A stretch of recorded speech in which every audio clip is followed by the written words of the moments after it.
program is supported by Hyla Philippines. With Hyla, breathing is an experience. Contact us for free demo. For more details, narinig natin from Models of Manila yung kanyang mensahe tungkol kay Diwata at dito sa bagong branch ni Diwata. Okay. Pulse lang sa kalab. Pulse lang sa kalab. Thank you boss. Ito guys, si Diwata pinagkakaguluhan. Try natin mamayang sumingit at makakuha na siya ng opinion, no? Si Madam Diwata. So ngayon, ayan lang natin, hindi tayo makikipagsiksikan at baka hindi magkarinigan. So guys, ito, no, ang malupit sa bagong branch ni Madam Diwata dito sa Quezon City, ang tubig na isa-serve sa mga customer ay walang iba kundi tingnan nyo. May pangalan pa, Diwater, no? Diwater pangalan, no? Na kung saan lahat ng isa-serve na tubig naka-filter pa, no? 1, 2, 3, merong 3 filter. Ewan ko kung filter ba ang tawag dito. Meron din ganito, oh. So, safe na safe, napakalinis, no? Ang laki ng pinagbago ng branch ng Diwata dito sa Quezon City. Maliban dito, guys, eto, mga bagong gamit, no? Kitchen sink. At saka ito, mga sink din. Ayan. Mga sink. Tapos ito, I assume ito ay mga kitchen din, no, na kung saan dyan iniinit o niluluto siguro mga sabaw, no? Sa bandang yun nakita natin merong may kawali, no? Assume, palagi ko ito yung dyan lulutuin yung chicharong bulaklak at saka lechon kawali, no? Ayun, no? So pagka ganito, ito it's either sabaw or kanin. So dito pa napakaraming guys, handang-handa. Jason, pakita natin to.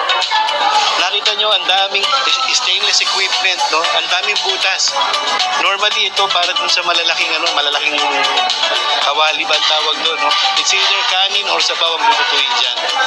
So, ang dami. Tapos bandaron, chicken fryer. Ayun. No? So, automated chicken fryer, no? So, the timer na rin, katulad nung fried chicken ni Diwata doon sa Pasay. Meron din dito ito, food warmer, no? So, ang laki ng development from the original. Ito na, ganito na kaganda yung mga gamit ni Diwata na gagamitin dito sa Quezon City branch. So, guys, ito, no? Ang bago dito sa Quezon City branch. Ang Diwata para sa overload, gumagamit na o gagamit na ng digital, no? Cashier or cash register. Napakagaling talaga. Diba? Parang Jollibee na ang dating, McDonald's, no? Tapos may menu board na rin siya.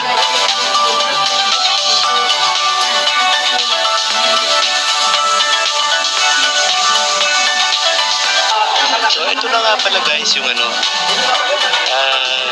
gagamitin, no? Para doon sa mga soft drinks cup, no? Or sa water. Ito na. Disposable plastic cup. Tapos disposable paper cup para naman to sa Pares Overload at saka sa soup, no? Tapos guys, ito hindi ko na alam, may dalawang size, actually 3 size. I assume ito yung Pares Overload, ito ang kanin, at ito naman yung soup siguro. So yun yan. Pero ang to cut the story short, napakalinis na ng mga gamit, no? Para dito sa Diwata Pares Overload. So ito guys, ang napakalaking billboard ni Diwata dito mismo sa branch niya, makikita natin, no? Sobrang laki. So ginulat tayo ni Diwata, no, sa bagong pasiklab niya dito sa kanyang branch ngayon.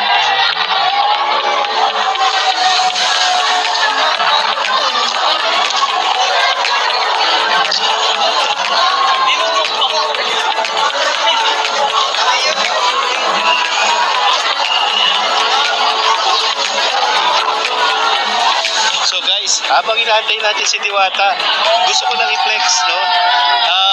Kasama natin sa pagbablog na ito, walang iba kundi ang Bolsa ang charger na sa Kalam, no? So, dun sa mga gustong makagamit ng matitibay na charger, Volts lang ang kailangan yung bilhin, no? Available na po siya sa lahat ng Pure Gold branch, Pure Mart, All Day, at Piling Sari-Sari Store sa buong Pilipinas. So, Volts ang charger na sa Kalam. Nandito si Sir, no? Taga ICT. Sir, ano po pangalan nila? Rowler Lopena, sir. Grabe ang pangalan, imported.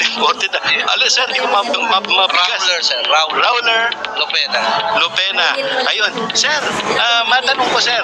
Ito bang branch na to, sir, kay Diwata o franchise na po ito? Hindi. Ito ay kay Diwata, partners with the ICT. So, And then, dito, sir, makikita yung itsura ng tindahan, itsura ng equipment, at saka yung mga produktong ino-offer. Tama po ba? nandiyan po lang, pati yung ating mga kitchen, yung ating mga lutuan, yung ating mga POS. Ayun. Sir, thank you very much po.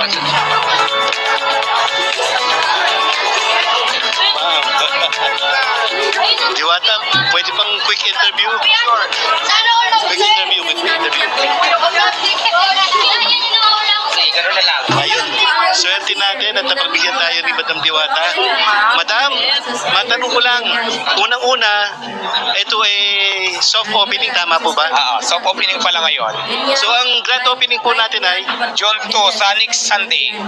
Madam, ang sabi po nila ito ay parang prototype lang ng Pares. Ibig sabihin, ito yung magiging itsura ng mga magpa-franchise. No? Yes, tama. Ito yung model house, ito yung prototype na kung saan yung mga gusto mag-franchise, ito po yung model na dapat gayahin.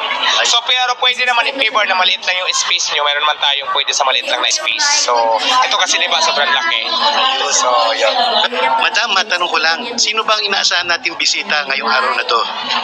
Actually, may mga specialty sana tayo, kaya lang di ba bumagyo sila katulad nila Rosmar, nila kung sino-sino pa. So, hindi ko alam kung darating sila. Siguro kung hindi man sila dumating, baka sa grand opening na lang siguro. Ayun. Madam, isa pang tanong. Ano po ba yung bago dito na wala doon sa Pasay? Ayan, katulad ng mga plans ko kanina, yung Diwata Family Chicken, wala pa yan doon. Diwata Hotdog Overload. So, Diwata Sukulit. Ayan, meron na tayo. Tapos meron pa tayong Diwata Spaghetti Overload. At sa yung mga ibang menu pa na makikita nyo dito sa screen, yung meron tayong mga kinamatisan. So, maraming bagong menu. Pero syempre, hindi pa rin mawawala kung saan tayo nakilala yung Diwata Paris Overload, yung Diwata Chicken Joy, yung mga barbecue na yan, yung mga Paris Buto-Buto, at etc. Mas nagdagdag lang tayo talaga ng mga bagong menu dito sa Quezon City. Nakaka-excite, no? Hindi tayo yung puro Paris overload na lang at saka hindi chicken na lang. Marami pa palang variety ng mga i-offer dito. Marami pa, pwede sa pambata, pampamilya, kasi di ba nilagyan na natin doon. Yung nakita nyo mga booth doon, ayun po yung nalagay natin para sa mga may birthday. So nandito na po lahat sa Diwata Paris. Madam, ang tanong ko, yung bang bagong ino-offer dito,